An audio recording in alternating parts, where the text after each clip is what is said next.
Bismillahirrahmanirrahim. Alhamdulillah wassalatu wassalamu ala Rasulillah wa ala alihi wa sahbihi wa sallama tasliman katsira. Amma ba'd.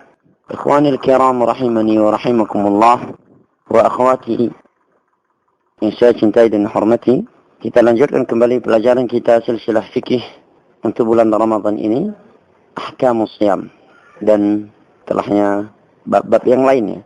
InsyaAllah ta'ala pada majelis sore hari ini kita akan membahas seputar niat secara ringkas dan simpel. Sebagaimana yang telah kita ketahui, kajian kita mulai di WhatsApp ini adalah kajian yang sangat-sangat ringkas karena durasi waktu yang sangat singkat. Permasalahan yang pertama, perlu diketahui bahwa niat itu wajib ada di dalam setiap ibadah. Maka tidak sah puasa seorang hamba apabila dia tidak berniat di malam harinya. Dalilnya adalah hadis yang diriwayatkan oleh Imam Al-Bukhari dan Imam Muslim dari Umar bin Khattab radhiyallahu anhu. Nabi bersabda, "Innamal a'malu binniyat." Sesungguhnya amalan itu hanya ada dengan niat. Dinukilkan oleh Al-Imam Ibnu Qudamah kesepakatan para ulama di dalam kitabnya Al-Mughni jilid ketiga halaman ke-7 bahwa sepakat seluruh ulama bahwa puasa seorang hamba, puasa Ramadan itu tidak akan sah kecuali dengan adanya niat di malam hari. Walaupun yang sebenarnya ini bukan sebuah yang dipersepakati karena adanya segelintir dari kalangan para ulama yang menyelisih pendapat ini. Maka yang tepatnya bahwa ini adalah pendapat mayoritas para ulama. Sebagaimana yang disebutkan oleh Al-Imam Asy-Syaukani dalam kitabnya Nailul Awtar, Al-Imam Ibnu Hazm dalam kitabnya Al-Muhalla, dan Al-Imam An-Nawawi di dalam kitabnya Al-Majmu'. Adapun puasa nazar, puasa kafarah, maka wajib adanya niat itu menurut kesepakatan para ulama.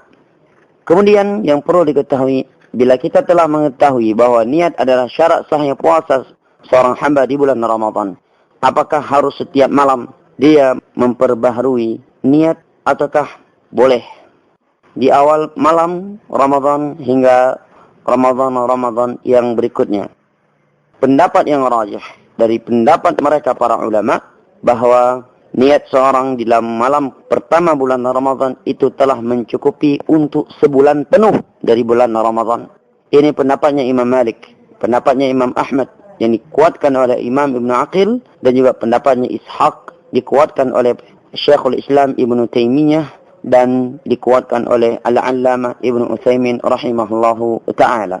Alasan mereka karena bulan puasa adalah ibadah yang satu yang berkesinambungan, maka cukup satu niat untuk seluruhnya. Yaitu permasalahan yang kedua. Permasalahan yang berikutnya, apabila seorang berpuasa sunnah, wajibkah bagi dia untuk memalamkan niatnya? Maka ini terjadi silang pendapat di kalangan para ulama. Pendapat yang kuat dan pendapat yang rajih bahwa pada puasa sunnah tidak diwajibkan harus dimalamkan niatnya. Sehingga apabila seorang di jam 9 pagi dia melihat tidak ada makanan dan minuman hendak berpuasa, maka boleh bagi dia untuk berpuasa selama semenjak dia bangun dia belum makan dan belum meminum serta belum melakukan hal-hal yang membatalkan. Dalilnya adalah hadis yang diriwayatkan oleh Al-Imam Tirmidzi, Al-Imam Abu Daud, Al-Imam Ibnu Majah dan selainnya bahwa Nabi SAW suatu malam, atau hadis Aisyah radhiyallahu anha di dalam Sahih Muslim, bahwa Rasulullah SAW masuk ke rumahnya Aisyah radhiyallahu anha, lantas Nabi menyatakan, "Hal indakum syai'?" Apakah ada makanan bersama kalian? Maka Aisyah menjawab, "Tidak ada." Maka Nabi menyatakan, "Fa inni idzan shaim." Maka kalau demikian aku berpuasa. Ini menunjukkan bahwa Nabi SAW tadinya tidak berpuasa, namun tatkala tidak ada makanan dan minuman dan beliau belum melakukan hal-hal yang membatalkan puasa, maka beliau pun menyatakan akan berpuasa. Tetapi ini hanya di dalam puasa sunnah, dan ini pendapat yang dikuatkan oleh mayoritas para ulama, oleh Imam Ahmad, Imam Syafi'i, Abu Hanifah, dan dikuatkan oleh Al-Imam Ibnu Taimiyah rahimahullahu ta'ala. Adapun riwayat yang menyebutkan lafaz bahawa Nabi menyatakan kalau demikian aku berpuasa, yang menunjukkan bahawa Nabi tadinya telah berpuasa, hanya saja beliau bertanya ingin berbuka, namun tatkala tidak ada makanan dan minuman maka beliau pun melanjutkan bukaannya. Maka itu pendapat adalah riwayat yang syadz, di mana riwayat tersebut telah menyelisih 8 atau 7 riwayat para sahabat atau para perawi yang mereka lebih kuat yang meriwayatkan dari Talha ibnu Yahya. Ini beberapa permasalahan seputar niat secara ringkas dan sangat-sangat simpan. InsyaAllah ta'ala pada majlis berikutnya kita akan membahas hal-hal yang dapat membatalkan puasa seorang hamba. Wallahu ta'ala alam bisawab. Subhanakallah wa bihamdik. Ashhadu an la ilaha illa anta astaghfiruka wa atubu ilaik. Wassalamualaikum warahmatullahi wabarakatuh.